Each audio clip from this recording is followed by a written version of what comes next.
अरविंद केजरीवाल की पत्नी के रिश्तेदार में भी ईडी की रेड की खबर सामने आ रही है।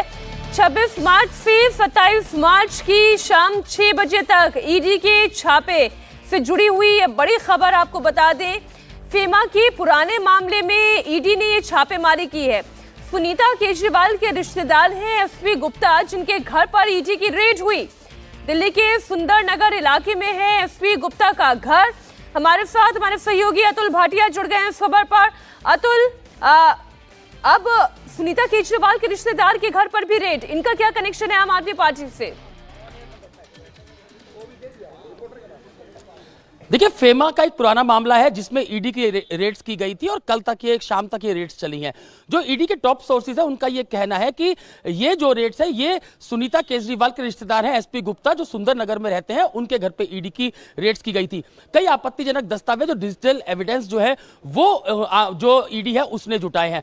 कहीं ना कहीं जो अब अरविंद केजरीवाल के रिश्तेदार हैं, चाहे उनकी पत्नी के रिश्तेदार हैं, इसके अलावा आप देखेंगे दीपक सिंगला जो कि गोवा में आम आदमी पार्टी के सह प्रभारी रह चुके हैं, उनके यहाँ ईडी की रेड थी। हालांकि वो दूसरे मामले के अंदर थी जो बैंक फ्रॉड का मामला है। तो जो आम आदमी पार्टी के जो नेता हैं, उनके रिश्तेदार हैं, उनके जो पार्टी के और वर्कर्स हैं, उनके यहाँ पे ईडी की रेड्स है। और कहीं ना कहीं ये जो पूरा मामला जुड़ेगा, ये आगे जाके जो आबकारी घोटाला है उसी के अंदर इस पूरे मामले को कनेक्ट करना है। तो अभी जो ईडी की रेड्स है वो ईडी ताबड़तोड़ कार्रवाई इस समय कर रही है। उसका रीजन ये है कि अरविंद केजरीवाल के रिमांड का लास्ट दिन है। कई सबूत जो है वो अरविंद केजरीवाल अब तक की क्या पूछताछ हुई है, कितनी जगह रेड्स हुई है, क्या क्या रिकवरी हुई है, दीपक सिंगला के यहाँ जिस तरीके की रेड्स हुई वहां से क्या रिकवरी हुई है, ये तमाम एविडेंस है जो ईडी जुटा रही है, इकट्ठा कर रही है। और कैसे ये पैसा पहुंचा, जो शराब घोटाले का पैसा था, आपको याद होगा कि गोवा के अंदर इस पैसे का इस्तेमाल किया गया, ये ईडी लगातार इस बात को कह रही है। और जो दीपक सिंगला है वो सह प्रभारी गोवा के अंदर आम आदमी पार्टी के रहे हैं। तो पैसा किस तरीके से पहुंचा, किस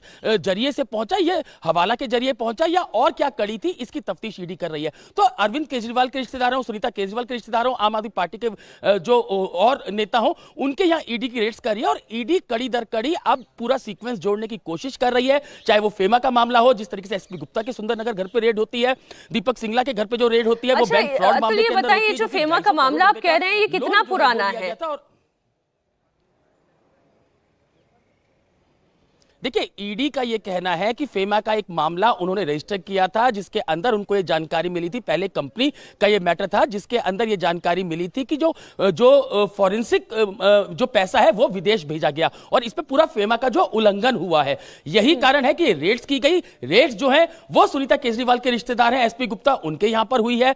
क्या रिकवरी हुई है यह भी देखने वाली बात होगी। लेकिन ईडी का यह कहना है, जो टॉप सोर्सेज है उनका यह कहना है कि काफी डिजिटल एविडेंस जो है वो इस पूरे मामले के अंदर मिले हैं। पूछताछ एसपी गुप्ता से हुई है, आगे भी उनको सम्मन देकर ईडी पूछताछ के लिए बुला सकती है। तो फेमा के मामले में ये पूरी जो पूछताछ हुई है और अभी इसकी पूरी इन्वेस्टिगेशन जो है वो ईडी कर रही है। जी मीना, बहुत शुक्रिया अतुल पूरी जानकारी के लिए आपका।